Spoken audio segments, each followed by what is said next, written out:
ಎಲ್ಲರಿಗೂ ನಮಸ್ಕಾರ. ನಮ್ಮ ಲ್ಯಾಕ್ಸ್ ಬೆಂಗಳೂರು ಪ್ರಸ್ತುತಪಡಿಸುವ ಹಿಂದೂ ಸುದ್ದಿ ವಿಶ್ಲೇಷಣೆಗೆ ತಮಗೆಲ್ಲ ಸ್ವಾಗತ. ಇಂದು ನಾವು 22 ಜನವರಿ 2025 ಬೆಂಗಳೂರು ಎಡಿಷನ್ ನ್ಯೂಸ್ ಪೇಪರನ್ನು ನೋಡಲಿದ್ದೇವೆ. ಈಗ ಈ ದಿನದ ಆರ್ಟಿಕಲ್ಗಳನ್ನು ನೋಡೋಣ. ಮೊದಲ ಆರ್ಟಿಕಲ್ ಬಂದು Trump declares end to US citizenship by birth. ಇದಕ್ಕೆ ರಿಲೇಟ್ ಆಗಿರುವಂಥ ನಮ್ಮ ಎಡಿಟೋರಿಯಲ್ ಕೂಡ ಬಂದಿದೆ. Inaugural drama, Donald Trump is living up to his threats and promises. So ಈ ಎರಡೂ ನ್ಯೂಸ್ ಆರ್ಟಿಕಲ್ಸ್ ಏನು ಹೇಳ್ತಾ ಇದೆ ಅಂತ ನಾವು ಈಗ ತಿಳ್ಕೊಳ್ಳೋಣ. ಸೊ ಮೊದಲಿಗೆ ನಮಗೆಲ್ಲ ಗೊತ್ತಿರೋ ಹಾಗೆ ಟ್ರಂಪ್ ಅವರು US ಪ್ರೆಸಿಡೆಂಟ್ ಆಗಿ ಪ್ರಮಾಣ ವಚನವನ್ನು ಸ್ವೀಕರಿಸಿದ್ದಾರೆ. ಸೊ ಅದೇ ನಿಟ್ಟಿನಲ್ಲಿ ನಾವು ನೋಡೋದಾದರೆ ಅವರು ಫಸ್ಟ್ ಒಂದು ಎಕ್ಸಿಕ್ಯೂಟಿವ್ ಆರ್ಡರ್ನ ಸೈನ್ ಮಾಡಿದ್ದಾರೆ. ಆ ಎಕ್ಸಿಕ್ಯೂಟಿವ್ ಆರ್ಡರ್ ಏನು ಅಂತಂದರೆ, ನಮಗೆಲ್ಲ ತಿಳಿದಿದೆ US ಬೈ ಬರ್ತ್ ಸಿಟಿಸನ್ಶಿಪ್ಪನ್ನು ಕೊಡ್ತಾರೆ. ಅಂದರೆ ಈಗ ಬೇರೆ ಕಂಟ್ರಿಯಿಂದ US ಅಲ್ಲಿ ಹೋಗಿ ಸೆಟಲ್ ಆಗಿದ್ದು ಅಲ್ಲಿ ಯಾರಾದರೂ ಜನ್ಮವನ್ನು ಪಡೆದರೆ ಅವ್ರಿಗೆ ಬೈ ಬರ್ತ್ ಸಿಟಿಸನ್ಶಿಪ್ಪನ್ನು ಕೊಡ್ತಾ ಇತ್ತು US. ಸೊ ಈ ಒಂದು ಏನು ಪ್ರಾವಿಷನ್ ಇದೆ, ಬೈ ಬರ್ತ್ ಸಿಟಿಸನ್ಶಿಪ್ ಪ್ರಾವಿಷನ್ ಏನಿದೆ, ಇದನ್ನು ಕ್ಯಾನ್ಸಲ್ ಮಾಡಬೇಕು ಅನ್ನುವಂತಹ ಒಂದು ಎಕ್ಸಿಕ್ಯೂಟಿವ್ ಆರ್ಡರ್ ಏನಿದೆ, ಇದನ್ನು ಟ್ರಂಪ್ ಅವರು ಸೈನ್ ಮಾಡಿದ್ದಾರೆ. ಇದು ಭಾರತದಿಂದ ಹಲವಾರು ಮಂದಿ ಏನು ಇಮಿಗ್ರೆಂಟ್ಸ್ ಇದ್ದಾರೆ ಥ್ರೂ H1B ವೀಸಾ ಮುಖಾಂತರ ಹೋಗಿರೋರು, ಅವರಿಗೆ ಈ ಒಂದು ಏನು ಆರ್ಡರ್ ಇದೆ ಇದು ಅಫೆಕ್ಟ್ ಆಗುತ್ತೆ ಅಂತ ನಾವು ತಿಳ್ಕೊಬೇಕು. ಬಿಕಾಸ್ ನಾವು ನೋಡಿದ್ದೀವಿ ಹಲವಾರು ಮಂದಿ ಏನು ಮಾಡ್ತಾರೆ ಅಂತಾರೆ, ಭಾರತದಿಂದ US ಇಮಿಗ್ರೇಟ್ ಆಗಿ ಅಲ್ಲಿ ಬೈ ಬರ್ತ್ ಸಿಟಿಸನ್ಶಿಪ್ ಸಿಗುತ್ತೆ ಅನ್ನೋ ಕಾರಣಕ್ಕೇ ಹಲವಾರು ಮಂದಿ ಅಲ್ಲಿಗೆ ಮೈಗ್ರೇಟ್ ಆಗಿರೋದನ್ನು ನಾವು ನೋಡ್ಬೋದು. ಸೊ ಈಗ ಈ ಒಂದು ಎಕ್ಸಿಕ್ಯೂಟಿವ್ ಆರ್ಡರ್ ಜಾರಿಗೆ ಬಂದರೆ ಅಲ್ಲಿ ಭಾರತದ ಹಲವಾರು ಮಂದಿಗೆ ಇದು ಪ್ರಾಬ್ಲಮ್ ಆಗುತ್ತೆ ಅಂತ ಕೂಡ ನಾವು ತಿಳ್ಕೊಬೇಕಾಗುತ್ತೆ. ಇದು ಫಸ್ಟ್ ಆರ್ಡರ್ ಅವರು ಸೈನ್ ಮಾಡಿರೋದು. ಸೆಕೆಂಡ್, ಈಗಾಗಲೇ ನಮ್ಗೆ ಗೊತ್ತಿರೋ ಹಾಗೆ ಪ್ಯಾರಿಸ್ ಡೀಲಿಂದ ನಾವು ಆಚೆ ಹೋಗ್ತೀವಿ ಅನ್ನೋದಿರ್ಬೋದು, ಇಲ್ಲ ಅಂತಲೇ WHO ರಿಲೇಟೆಡ್ ಕೆಲವು ಅಗ್ರಿಮೆಂಟ್ಸ್ ಏನಿದೆ ಅದರ ರಿಲೇಟೆಡ್ ಆಗಿ ಕೂಡ US ಹಿಂದೆ ಹೋಗ್ತೀವಿ ಅಂತ ಏನು ಹೇಳಿದೆ ಅದನ್ನು ನೋಡಿದ್ದೀವಿ. ಮತ್ತು ಮೂರನೇದಾಗಿ ಏನು ಅಂತಂದರೆ, ಏನು ಇಲ್ಲಿಗಲ್ ಇಮಿಗ್ರೆಂಟ್ಸ್ ಬರ್ತಾ ಇದ್ದಾರೆ USA especially through Mexican border. So ಈ ಒಂದು ಇಶ್ಯೂನ ಕೂಡ ಟ್ರಂಪ್ ಅವರು ಅಡ್ರೆಸ್ ಮಾಡ್ತೀನಿ ಅಂತ ಅವರ ಒಂದು ಎಲೆಕ್ಟ್ರಲ್ ಮ್ಯಾನಿಫೆಸ್ಟೋ ಏನಿತ್ತು ಅದರಲ್ಲಿ ಹೇಳಿದರು. ಸೊ ಅದನ್ನೇ ಈಗ ಕೂಡ ಮಾಡ್ತಾ ಇದ್ದಾರೆ. ಇದಿಷ್ಟು ಈ ಬೇಸಿಕ್ ಆರ್ಟಿಕಲ್ ಹೇಳ್ತಾ ಇರೋದು. ನೆಕ್ಸ್ಟ್ ಈಗ ನಾವು ಎಡಿಟೋರಿಯಲ್ಗೆ ಬಂದರೆ, ಎಡಿಟೋರಿಯಲಲ್ಲಿ ಏನು ಹೇಳ್ತಾ ಇದ್ದಾರೆ ಅಂತಂದರೆ, ನಾವೀಗಾಗಲೇ ನೋಡಿದ್ದೀವಿ ಟ್ರಂಪ್ ಅವರ ಎಲೆಕ್ಟ್ರಲ್ ಮ್ಯಾನಿಫೆಸ್ಟೋಲ್ಲಿ ಏನೇನಿತ್ತು, USA ಫಸ್ಟ್ ಅಥವಾ ಅಮೇರಿಕಾ ಫಸ್ಟ್ ಅನ್ನೋ ಒಂದು ಕಾನ್ಸೆಪ್ಟ್ ಏನಿದೆ ಅದನ್ನ ಮತ್ತೆ ನಾವು ವಾಪಸ್ ತರ್ತೀವಿ ಅನ್ನೋದಿತ್ತು. ಸೊ ಈಗಾಗಲೇ ಅದಕ್ಕೆ ಏನೇನು ಬೇಕು ಅದೆಲ್ಲನೂ ಸ್ಟಾರ್ಟ್ ಮಾಡ್ಕೊಂಡಿದ್ದಾರೆ. ಅದು ಫಸ್ಟ್ ಪಾರ್ಟ್. ಸೆಕೆಂಡ್ ಪಾರ್ಟ್ ಬಂದು ಪ್ಯಾರಿಸ್ ಅಗ್ರಿಮೆಂಟ್ ಡೀಲ್, ಈಗಾಗಲೇ ಹೇಳಿರೋ ಥರ ಪ್ಯಾರಿಸ್ ಕ್ಲೈಮೇಟ್ ಡೀಲ್ ಏನಿದೆ ಅದರದ್ದು ಕುರಿತಾಗಿ, ಮತ್ತು ಇಲ್ಲಿಗಲ್ ಇಮಿಗ್ರೆಂಟ್ಸ್ ಏನಿದೆ ಈ ಇಲ್ಲಿಗಲ್ ಇಮಿಗ್ರೆಂಟ್ಸ್ ಏನಿದೆ ಅಲ್ವಾ, ಇಲ್ಲಿಗಲ್ ಇಮಿಗ್ರೆಂಟ್ಸನ್ನ ಇದು ಮಾಡೋದಕ್ಕೆ ಮೆಕ್ಸಿಕನ್ ಬಾರ್ಡರ್ ಏನಿದೆ ಇಲ್ಲಿ ಎಮರ್ಜೆನ್ಸಿಯನ್ನು ಕೂಡ ಡಿಕ್ಲೇರ್ ಮಾಡ್ತೀನಿ ಅಂತ ಅವರು ಹೇಳಿದ್ದಾರೆ. ಟ್ರಂಪ್ ಅಡ್ಮಿನಿಸ್ಟ್ರೇಷನಲ್ಲಿ, ಈಗ ಹೊಸದಾಗಿ ಬಂದಿರುವಂಥ ಅಡ್ಮಿನಿಸ್ಟ್ರೇಷನ್ ಹೇಳಿದೆ. ಇದಿಷ್ಟು. ಮತ್ತು ನೆಕ್ಸ್ಟ್ ಏನು ಅಂತಂದರೆ, ಈ ಬ್ರಿಕ್ಸ್ ನೇಷನ್ ಏನಿದೆ ಅಲ್ವಾ, ಬ್ರಿಕ್ಸ್ ನೇಷನಲ್ಲಿ ಭಾರತ ಕೂಡ ಒಂದು ಪಾರ್ಟ್ ಆಗಿದೆ. ಸೊ ಬ್ರಿಕ್ಸ್ ನೇಷನ್ ಮೇಲೆ 100% ಟ್ಯಾರಿಫನ್ನು ಇಂಪೋಸ್ ಮಾಡ್ತೀವಿ ಅಂತ ಕೂಡ ಟ್ರಂಪ್ ಅವರು ಹೇಳಿದ್ದಾರೆ. ಯಾಕೆ ಅಂತಂದರೆ, ಅವ್ರೇನು ಹೇಳಿದ್ದಾರೆ, ಇದಕ್ಕೆ ಜಸ್ಟಿಫಿಕೇಷನ್ ಏನು ಕೊಟ್ಟಿದ್ದಾರೆ ಅಂತಂದರೆ, ಈ ಏನು ಬ್ರಿಕ್ಸ್ ನೇಷನ್ಸ್ ಇದೆ ಈ ನೇಷನ್ಸ್ ಈಗ no longer they are emerging economies ಅಲ್ಲ, they are already emerged economies ಥರ ಆಗಿದ್ದಾರೆ. ಸೊ ಹಾಗಾಗಿ ಅವರ ಮೇಲೆ ನಾವು 100% ಟ್ಯಾರಿಫನ್ನು ಹಾಕ್ತೀವಿ ಅಂತ ಕೂಡ ಇಲ್ಲಿ ಹೇಳಿದ್ದಾರೆ. ಇದಾದಮೇಲೆ 14th ಅಮೆಂಡ್ಮೆಂಟ್ ಏನಿದೆ, US ಕಾನ್ಸ್ಟಿಟ್ಯೂಷನ್ನ 14th ಅಮೆಂಡ್ಮೆಂಟ್ ಏನಿದೆ ಇದನ್ನು ಕೂಡ ರೀಡ್ ಡೌನ್ ಮಾಡ್ತೀವಿ ಅಂತ ಹೇಳಿದ್ದಾರೆ. ಸೊ ಇದು ಕೂಡ ಒಂದು ಏನು ಅವರ ಎಲೆಕ್ಟ್ರಲ್ ಮ್ಯಾನಿಫೆಸ್ಟೋಲ್ಲಿ ಹೇಳಿದರು ಅದಾಗಿದೆ. ನೆಕ್ಸ್ಟ್ ಇನ್ನೂ ಏನು ಹೇಳಿದ್ದಾರೆ ಅಂತಂದರೆ, 25% ಟ್ಯಾರಿಫ್ ಕೆನಡಾ ಮತ್ತು ಮೆಕ್ಸಿಕೋ ಏನಿದೆ ಇದರಿಂದ ಯಾವುದೇ ರೀತಿಯಾದ ಒಂದು ಇಂಪೋರ್ಟ್ಸ್ ಎಕ್ಸ್ಪೋರ್ಟ್ ನಡೀತೆ ಅಂತಂದರೆ ಅಲ್ಲಿ 25% ಟ್ಯಾರಿಫನ್ನು Feb 1 ನಾವು ಅಪ್ಲೈ ಮಾಡ್ತೀವಿ ಅಂತ ಕೂಡ ಹೇಳಿದ್ದಾರೆ. ಅದು ಕೂಡ ಜಾರಿಗೆ ಬರುತ್ತೆ ಅಂತ ನಾವು ನೆನ್ಪಿಟ್ಕೋಬೇಕು. ಸೊ ಈ ಎಲ್ಲ ಏನಿದೆ ಇದರಲ್ಲಿ ಹಲವಾರು ಏನು ಅವ್ರು ಹೇಳಿದ್ದಾರೆ, ಟ್ರಂಪ್ ಅಡ್ಮಿನಿಸ್ಟ್ರೇಷನಲ್ಲಿ ಏನೇನು ಮಾಡ್ತೀವಿ ಅಂತ ಹೇಳಿದ್ದಾರೆ, ಇದನ್ನು ಆಲ್ರೆಡಿ ಅಮೇರಿಕನ್ ಹೈಕೋರ್ಟಲ್ಲಿ ಅವರು ಹಲವಾರು ಪೆಟಿಷನ್ಸ್ ಆಲ್ರೆಡಿ ಫೈಲ್ ಆಗಿದೆ. ಬಟ್ ಏನಾಗುತ್ತೆ ಅನ್ನೋದನ್ನ ನಾವು ಕಾದು ನೋಡಬೇಕಾಗುತ್ತೆ. ಸೊ ಟ್ರಂಪ್ ಅಡ್ಮಿನಿಸ್ಟ್ರೇಷನ್ ಅವರ ಎಲೆಕ್ಟ್ರಲ್ ಮ್ಯಾನಿಫೆಸ್ಟೋಲ್ಲಿ ಹೇಳಿದಂತಹ ಹಲವಾರು ವಿಷಯಗಳನ್ನು ಈಗ ಆಲ್ರೆಡಿ ಅವರು ಸಾಲ್ವ್ ಮಾಡೋದಕ್ಕೆ ಮುಂದಾಗಿದ್ದಾರೆ. ಇವಾಗ ಪನಾಮಾ ಕ್ಯಾನಲ್ ಇಶ್ಯೂ ಇರ್ಬೋದು, ಇಲ್ಲ ಟ್ರಾನ್ಸ್ಜೆಂಡರ್ ರೈಟ್ಸ್ ಇಶ್ಯೂ ಇರ್ಬೋದು, ಇಲ್ಲ ಗ್ರೀನ್ಲ್ಯಾಂಡನ್ನು ನಾವು ತಗೋತೀವಿ, like from Denmark will take over Greenland ಅನ್ನುವಂಥ ಒಂದು ಇದಿರ್ಬೋದು. ಈ ಎಲ್ಲನೂ ಕೂಡ ಅವರು ಒಂದಾದಂಗೆ ಒಂದು ಲೈಕ್ ಲೈನ್ ಫಾಲೋ ಅಪ್ ಮಾಡ್ಕೊಂಡು ಹೋಗ್ತಾ ಇದ್ದಾರೆ. ಸೊ ಮೇ ಬಿ ಅವರ ಒಂದು ಎಲೆಕ್ಟ್ರಲ್ ಮ್ಯಾನಿಫೆಸ್ಟೋ ಏನಿದೆ ಅದನ್ನು ಫುಲ್ಫಿಲ್ ಮಾಡ್ತಾ ಇದ್ದಾರೆ ಅಂತ ಈ ಒಂದು ಆರ್ಟಿಕಲ್ನಲ್ಲಿ ನಾವು ತಿಳ್ಕೊಬೋದಾಗುತ್ತೆ. ಸೊ ಮತ್ತು ಈ ಒಂದು ಏನು ಇನಿಷಿಯೇಟಿವ್ಸ್ ತೊಗೊಳೋಕ್ಕೆ ಟ್ರೈ ಮಾಡ್ತಾ ಇದ್ದಾರೆ, ಇದರಿಂದ ಭಾರತಕ್ಕೆ ಯಾವ ರೀತಿಯಾಗಿ ಅಫೆಕ್ಟ್ ಆಗುತ್ತೆ ಅನ್ನೋದನ್ನ ನಾವು ಮುಂದಿನ ದಿನಗಳಲ್ಲಿ ಚರ್ಚೋಣ. ಈಗ ಮುಂದಿನ ಆರ್ಟಿಕಲ್ ನೋಡೋಣ. PM internship scheme companies to absorb 10% of the interns. ನಮಗೆಲ್ಲ ಗೊತ್ತಿದೆ, ಕಳೆದ ವರ್ಷ ಬಜೆಟ್ ಏನು ನಡೀತು, 2024-2025 ಬಜೆಟ್ ಏನು ನಡೀತು, ಈ ಒಂದು ಬಜೆಟಲ್ಲಿ PM ಇಂಟರ್ನ್ಶಿಪ್ ಸ್ಕೀಮನ್ನು ನಾವು ಲಾಂಚ್ ಮಾಡಿದ್ರು. ಸೆಂಟ್ರಲ್ ಗೌರ್ಮೆಂಟು ಈ ಒಂದು ಸ್ಕೀಮನ್ನು ಲಾಂಚ್ ಮಾಡಿದರು. ಏನು ಹೇಳಿತ್ತು ಈ ಸ್ಕೀಮಲ್ಲಿ ಅಂತಂದರೆ, ಟಾಪ್ 500 ಕಂಪನೀಸ್ ಏನಿದೆ ಭಾರತದಲ್ಲಿ, ಇವರು ಸುಮಾರು 1 ಕೋಟಿ ಯುವಕರು ಏನಿದ್ದಾರೆ ಇವ್ರಿಗೆ ಇಂಟರ್ನ್ಶಿಪ್ ಆಪರ್ಚುನಿಟೀಸನ್ನು ಕೊಡಬೇಕು ಅನ್ನೋದು ಈ ಒಂದು PM ಇಂಟರ್ನ್ಶಿಪ್ ಸ್ಕೀಮ್ನ ಮುಖ್ಯ ಉದ್ದೇಶ ಆಗಿತ್ತು. ಸೊ ಅದೇ ನಿಟ್ಟಿನಲ್ಲೇನೆ ಕಂಪನೀಸು ಇಂಟರ್ನ್ಶಿಪ್ ಕೊಡೋದಕ್ಕೆ ಏನು ಸ್ಟಾರ್ಟ್ ಮಾಡಿದ್ದಾರೆ. ಸೊ ಅದರ ಒಂದು ಸ್ಟಡಿ ಯಾವ ರೀತಿಯಾಗಿ ಕಂಪನೀಸು ಈ ಒಂದು ಸ್ಕೀಮ್ಗೆ ರೆಸ್ಪಾಂಡ್ ಮಾಡ್ತಾ ಇದ್ದಾರೆ ಅನ್ನೋದನ್ನ ಈ ಆರ್ಟಿಕಲ್ನಲ್ಲಿ ಮಾತಾಡ್ತಾ ಇದ್ದಾರೆ. ಟೀಮ್ ಲೀಸ್ ಎಡ್ಟೆಕ್ ಅನ್ನುವಂತಹ ಒಂದು ಕಂಪನಿ ಏನಿದೆ, ಇದು ಒಂದು ಸ್ಟಡಿ ಅಥವಾ ಒಂದು ಸರ್ವೆಯನ್ನು ಕಂಡಕ್ಟ್ ಮಾಡಿದೆ. ಸೊ ಈ ಸರ್ವೆ ಕಂಡಕ್ಟ್ ಮಾಡಿದಾಗ ಏನು ಗೊತ್ತಾಯಿತು ಅಂದರೆ, ಸುಮಾರು 81% ಅಷ್ಟು ಇಂಡಿಯನ್ ಇನ್ಕಾರ್ಪೊರೇಟೆಡ್ ಕಂಪನೀಸ್ ಏನಿದ್ದಾರೆ ಅವರು ಇಂಟರ್ನ್ಶಿಪ್ ಸ್ಕೀಮ್ ಏನಿದೆ ಅಲ್ವಾ, ಈ ಇಂಟರ್ನ್ಶಿಪ್ ಸ್ಕೀಮ್ಗೆ ಬೆಂಬಲವನ್ನು ಕೊಡ್ತಾ ಇದ್ದಾರೆ ಅನ್ನೋದು ನಮಗೆ ತಿಳಿದಿದೆ. ಅಪ್ರಾಕ್ಸಿಮೇಟ್ಲಿ ಏನು ಅಂತಂದರೆ ಅಟ್ಲೀಸ್ಟ್ 10% ಆಫ್ ಇಂಟರ್ನ್ಸನ್ನು ನಾವು ಥ್ರೂ ದ ಸ್ಕೀಮ್ ತಗೋತೀವಿ ಅಂತ ಕೂಡ ಅವರು ಹೇಳ್ತಾ ಇದ್ದಾರೆ. And also more than 30% of the companies ಏನು ಹೇಳಿದ್ದಾರೆ ಅಂತಂದರೆ, ಅವರ CSR ಫಂಡ್ಸ್ ಏನಿದೆ ಅಲ್ವಾ, ಅದರಲ್ಲಿ ಸುಮಾರು 20% ಅಷ್ಟನ್ನು ಕೇವಲ ಇಂಟರ್ನ್ಶಿಪ್ಗೆ ಅಂತಲೇ ಇರ್ತೀವಿ. ಸೊ ಯಾವಾಗ ಇಂಟರ್ನ್ಶಿಪ್ಸನ್ನು ಪ್ರಮೋಟ್ ಮಾಡ್ತೀವಿ, ಇದರಿಂದ ಏನಾಗುತ್ತೆ, ಸ್ಕಿಲ್ ಗ್ಯಾಪ್ ಏನಿರುತ್ತಲ್ವ ಅದು ಬ್ರಿಡ್ಜ್ ಆಗುತ್ತೆ. ಏನಾಗುತ್ತೆ ಅಂತಾರೆ, ಈಗ ಇಂಜಿನಿಯರಿಂಗ್ ಫಾರ್ ಎಕ್ಸಾಂಪಲ್ ತೊಗೊಂಡ್ರೆ, ನಾವು ಇಂಜಿನಿಯರಿಂಗಲ್ಲಿ ಎಲ್ಲ ಥಿಯರಿಟಿಕಲಾಗಿ ಓದಿರ್ತೀವಿ ಹೊರತು ಪ್ರಾಕ್ಟಿಕಲ್ ಅಪ್ಲಿಕೇಶನ್ ಅದಕ್ಕೆ ಇರೋದಿಲ್ಲ, ಪ್ರಾಕ್ಟಿಕಲ್ ಅಪ್ಲಿಕೇಶನ್ ನಾಲೆಡ್ಜ್ ಇರೋದಿಲ್ಲ.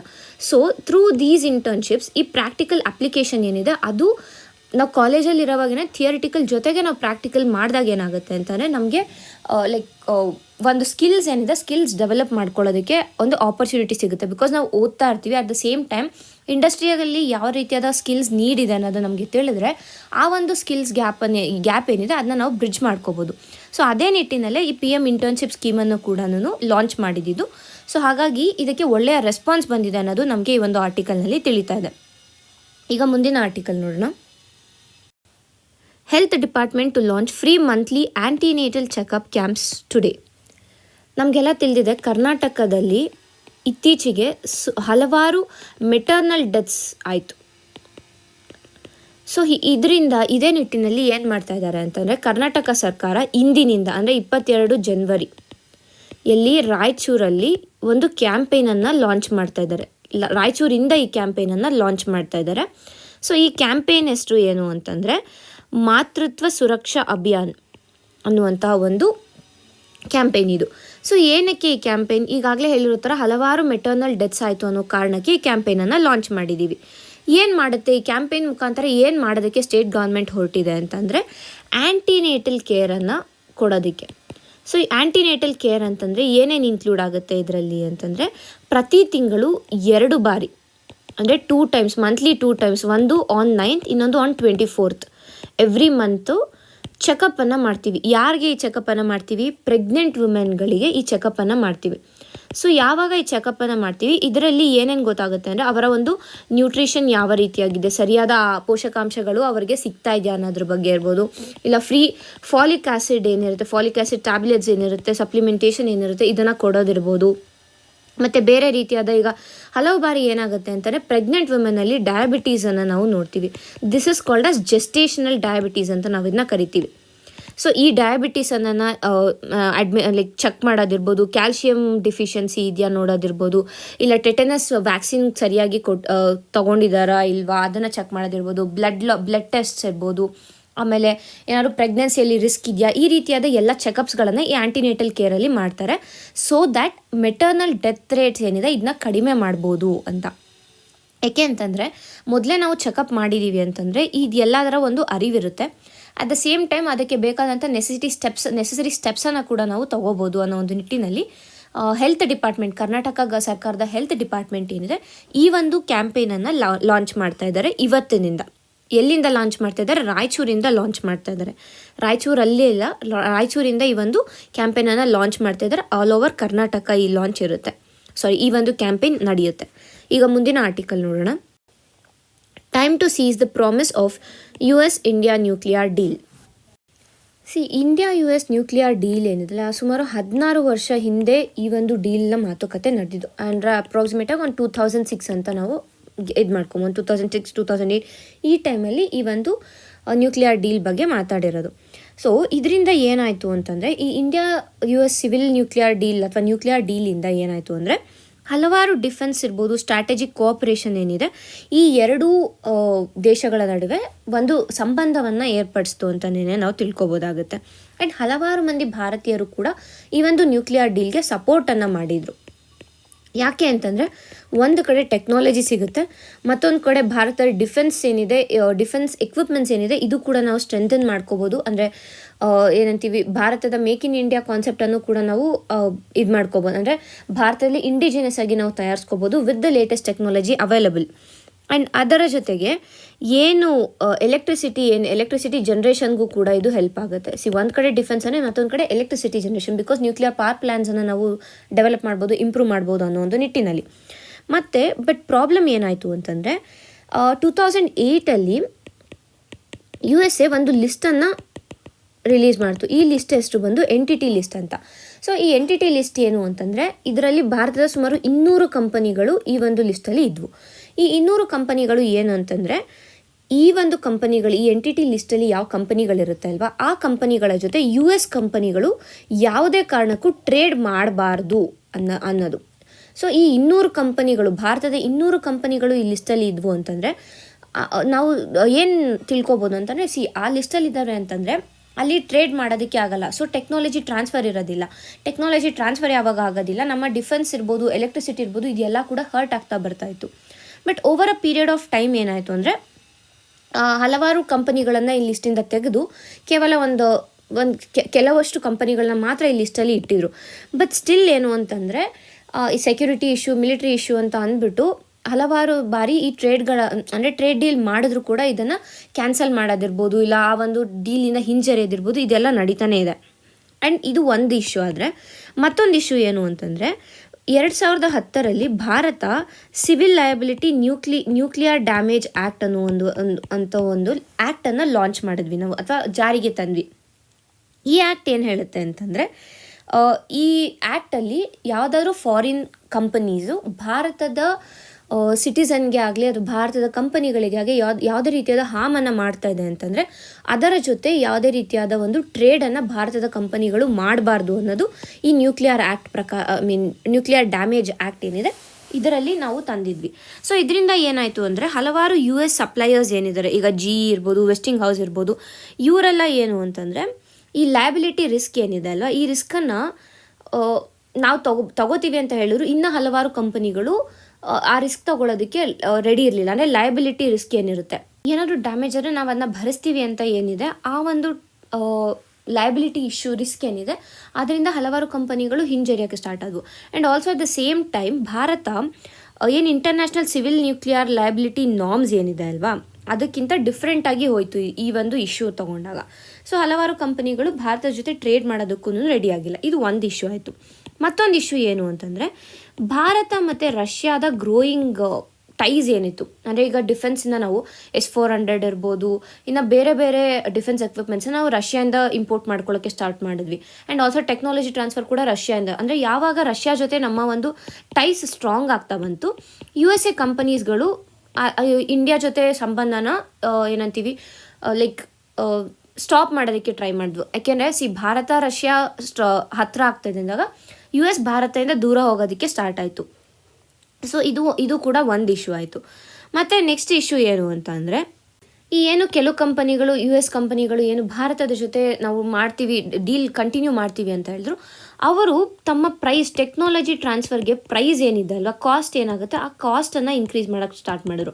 ಅಂದರೆ ಈ ಟೆಕ್ನಾಲಜಿ ಟ್ರಾನ್ಸ್ಫರ್ನ ಕಾಸ್ಟ್ ಏನಿದೆ that was too high for Indian companies. ಆ ಒಂದು ಟೆಕ್ನಾಲಜಿ ಟ್ರಾನ್ಸ್ಫರನ್ನು ತೊಗೊಳ್ಳೋದಕ್ಕೆ ಇಂಡಿಯನ್ ಕಂಪನೀಸ್ಗಳಿಗೆ ಕಷ್ಟ ಆಗ್ತಾಯಿತ್ತು. And at the same time ಕಂಪನೀಸನ್ನು ತೊಗೊತೀವಿ ಅಂತಂದ್ರು ಎಲೆಕ್ಟ್ರಿಸಿಟಿ ಜನ್ರೇಷನ್ ಆಗ್ತಾ ಇದೆ ಅಲ್ಲಿ ಅಂತಂದರೆ ಆ ಒಂದು ಏನು ಟೆಕ್ನಾಲಜಿ ಟ್ರಾನ್ಸ್ಫರ್ನ ಕಾಸ್ಟ್ ಏನಿದೆ ಅದನ್ನು ಕವರ್ ಮಾಡೋದಕ್ಕೆ ನಾವು ಕನ್ಸ್ಯೂಮರ್ಸ್ ಮೇಲೆ ಹೆಚ್ಚಿನದಾಗಿ ಹೊರೆಯನ್ನು ಹೇರಬೇಕಾಗುತ್ತೆ. That also affected our deal ಅಂತ ಹೇಳ್ಬೋದು. ಸೊ ಈ ಎಲ್ಲ ಕಾರಣದಿಂದ ಏನಾಯಿತು, ಈ India US civil nuclear deal ಏನಿದೆ ಅಲ್ವಾ, ಅದು ಅಂದರೆ ಅದರ ಫುಲ್ ಯುಟಿಲೈಸೇಷನನ್ನು ನಾವು ಮಾಡ್ಕೊಳಕ್ಕಾಗ್ತಾಯಿಲ್ಲ. ಅದೆಲ್ಲ ಲಿಮಿಟ್ ಆಗ್ತಾಯಿದೆ. ಅದರ ಪ್ರಾಬಬಲ್ ಫ್ರೂಷನ್ ಏನಿದೆ ಅದು ಫುಲ್ಲು ಲಿಮಿಟ್ ಆಗ್ತಾಯಿದೆ ಅಂತ ಹೇಳ್ಬೋದು. ಸೊ ಈಗ ಟ್ರಂಪ್ ಅಡ್ಮಿನಿಸ್ಟ್ರೇಷನ್ ಬಂದಿರೋ ಕಾರಣ ಈ ಇಶ್ಯೂಸ್ಗಳನ್ನು ನಾವು ಅಡ್ರೆಸ್ ಮಾಡಿಕೊಂಡ್ರೆ ಇಂಡಿಯಾ US ನ್ಯೂಕ್ಲಿಯರ್ ಡೀಲ್ ಏನಿದೆ ಅದನ್ನ ಮತ್ತಷ್ಟು ಯೂಸ್ಫುಲ್ಲಾಗಿ ನಾವು ಎನ್ಯಾಕ್ಟ್ ಮಾಡ್ಬೋದು ಅಥವಾ ಇಂಪ್ಲಿಮೆಂಟ್ ಮಾಡ್ಬೋದು. ಇದರಿಂದ both US and India will benefit ಅನ್ನೋದು ಈ ಒಂದು ಆರ್ಟಿಕಲ್ನ ಸಾರಾಂಶ ಆಗಿದೆ. ಮುಂದಿನ ಆರ್ಟಿಕಲ್ ನೋಡೋಣ. Government warns NGOs of action over funds without FCRA. ನಮಗೆಲ್ಲ ತಿಳಿದಿರೋ ಹಾಗೆಯೇ ಈ ಫಾರಿನರ್ಸ್ ಕಾಂಟ್ರಿಬ್ಯೂಷನ್ ರೆಗ್ಯುಲೇಷನ್ ಆ್ಯಕ್ಟ್ ಏನಿದೆ 2010 ಬಂದಂತಹ ಆ್ಯಕ್ಟ್, ಈ ಆ್ಯಕ್ಟ್ ಮುಖಾಂತರ ಯಾವುದೇ ರೀತಿಯಾದ ಫಾರಿನ್ ಡೊನೇಷನ್ಸ್ ಇದ್ದರೆ that comes under this act. ಅಂದರೆ ಯಾವುದಾದ್ರು NGO ಈಗ ಫಾರಿನ್ ಡೊನೇಷನ್ಸನ್ನು ತಗೋತಾ ಇದೆ ಅಂತಂದರೆ ಅದು ಈ ಆ್ಯಕ್ಟ್ನ ಪರ್ವ್ಯೂ ಅಲ್ಲಿ ಬರುತ್ತೆ. ಸೊ ಯಾವುದೇ ಒಂದು FCRA ರಿಜಿಸ್ಟರ್ಡ್ NGO ಏನಿದೆ ಇದು ಫಾರಿನ್ ಕಾಂಟ್ರಿಬ್ಯೂಷನನ್ನು ತೊಗೊತಾ ಇದೆ ಅಂತಂದರೆ ಯಾವ ಪರ್ಪಸ್ಗೆ ನಾವು ಆ ಫಾರಿನ್ ಫಂಡ್ಸನ್ನು ತೊಗೋತಾ ಇದ್ದೀವಿ ಅಥವಾ ಫಾರಿನ್ ಕಾಂಟ್ರಿಬ್ಯೂಷನನ್ನು ತೊಗೊತಾ ಇದ್ದೀವಿ ಅನ್ನೋದನ್ನು ಮೊದಲೇ ತಿಳಿಸ್ಬೇಕು ಅನ್ನೋದು ಈ ಒಂದು ಆ್ಯಕ್ಟ್ ಅಂಡರಲ್ಲಿ ಇದೆ. ಸೊ ಹಾಗಾಗಿ NGOs ಅದನ್ನು ಕರೆಕ್ಟಾಗಿ ಮೇಂಟೈನ್ ಮಾಡಬೇಕು. ಇಲ್ಲ ಅಂತಂದರೆ ಅವರ ಸರ್ಟಿಫಿಕೇಟ್ಸ್ ಏನಿದೆ ಆ ಸರ್ಟಿಫಿಕೇಟ್ಸ್ನ ನಾವು ಸ್ಕ್ವಾಶ್ ಮಾಡ್ತೀವಿ ಅಥವಾ ಆ ಸರ್ಟಿಫಿಕೇಟ್ಸ್ಗೆ ಪರ್ಮಿಷನನ್ನು ಕೊಡೋದಿಲ್ಲ ಅಂತ ಇಲ್ಲಿ ಹೇಳ್ತಾ ಇದ್ದಾರೆ. ನಮಗೆ ಪ್ರಿಲಿಮ್ಸ್ ಪಾಯಿಂಟ್ ಆಫ್ ವ್ಯೂ ಏನಾಗುತ್ತೆ ಅಂದರೆ ಈ FCRA 2010 ಏನಿದೆ ಆ್ಯಕ್ಟ್ ಏನಿದೆ ಈ ಆ್ಯಕ್ಟ್ ಬಹಳ ಮುಖ್ಯ ಆಗುತ್ತೆ. ಆ್ಯಂಡ್ ಇದು ತುಂಬ ನ್ಯೂಸಲ್ಲಿ ಇರೋ ಕಾರಣ ನಾವು ಈ ಒಂದು ಆ್ಯಕ್ಟ್ ಬಗ್ಗೆ ಸ್ಟಾರ್ಟಿಂಗ್ ಓದುವಾಗ ಸರಿಯಾಗಿ ಓದ್ಕೋಬೇಕಾಗುತ್ತೆ. ಇಷ್ಟು ಈ ದಿನದ ಆರ್ಟಿಕಲ್ಗಳಾಗಿವೆ. ಧನ್ಯವಾದಗಳು.